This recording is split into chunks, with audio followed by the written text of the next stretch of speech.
Hey, so this is a quick video on another strategy that I use. It's actually been pretty successful lately, so I feel like I kind of want to share it with everybody and see what you guys think. I'm going to leave this just in Vader University for the premium members for the near future, and then at some point I'll probably release it publicly because I think it's a really cool idea, and I want to see if you guys all like it and you say, hey, release it publicly, we're cool with it, I will.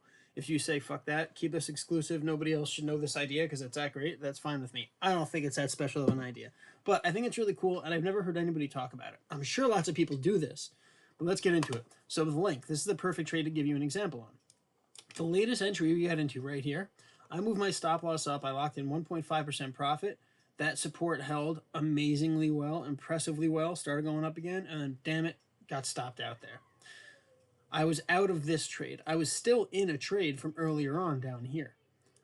Once it gets to a certain point, I either don't even move stop losses up, or I just sort of remove them all together. Let me explain what I mean. So on this link trade down here, I had a substantial portion that I had that I figured was profit or whatever. I just let it, let it go, see what would happen with it. I left my stop loss down all the way down like here or something, and I said, well, let's see what happens.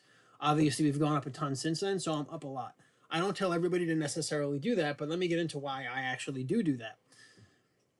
I usually leave some portion of every trade. So if I set a stop loss right here on this most recent run, let's say I didn't have my stop loss moved up. It was still down here at the entry, right? Where it was when it started. I never moved up my stop loss, so on this drop right here, it didn't even stop out a portion of my position. 100% of my link position is still completely open, and now we're going up. Let's say I now tell you, all right, now I'm going to set a stop loss for 50% of my position right here and 50% of my position right here. Two separate stop losses. So if it does dip really quick and then goes up a lot, I'm still going to benefit from it going up a lot because my stop loss is down here. But since I had one of my stop losses right up here, that one did get stopped out. So now I'm down to only 50% of what I had. I started with 100 chain tokens. Now I only have 50 chain tokens left, right? Now, when I do that, I'm usually not doing 50-50. If I only have 100 tokens, I'm probably going to put 45 at this one and 45 at that one. And then I'm going to have 10 left over.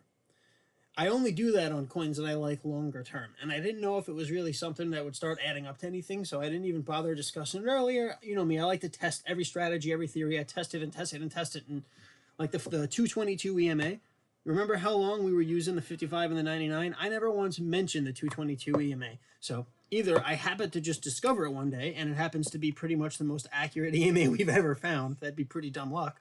Or I've been watching it for like 8 months, testing it and testing it and testing it. And it wasn't until only recently I realized, you know what, this should be part of my official model because it works so well with the others. Anyway, but yeah, it's a very simple technique. And all I've been able to do with it is build some pretty significant bags. Think about how many times we've entered into a link trade. I now have $650 worth of link from scraps. If I would make a trade here with 2,000 link, and I had 2,150 link, that's like 200 and something bucks right there. That's pretty substantial. That's over $200 just from that trade where I kind of skimmed a little off the top. So I've built that up every time we've made link trades. And if you look out, I mean, I've deleted a lot of the long tools here. You know, the long tool with the red and the green. I've deleted a lot of those, so you're not going to see many of them. But I could tell you there are areas around here where you see a ton of supports and things like that. Those are clearly areas that we were actually trading, you know, where I have fib counts. I might have deleted those long tools. Oh, here's one right here. This one right here was a 60%, 20.6% trade or whatever. Anyway, you see these things all over these because we've done so many trades. I've probably done 50 trades on link. Over time, that's added up to $650, and that's just on link. Imagine what I have on nulls. So I've only been doing this for probably like 5 months. But anyway, it adds up to a lot. I think it's a really cool idea, but I only think it works for people who are longer term traders who still like to trade in the short term.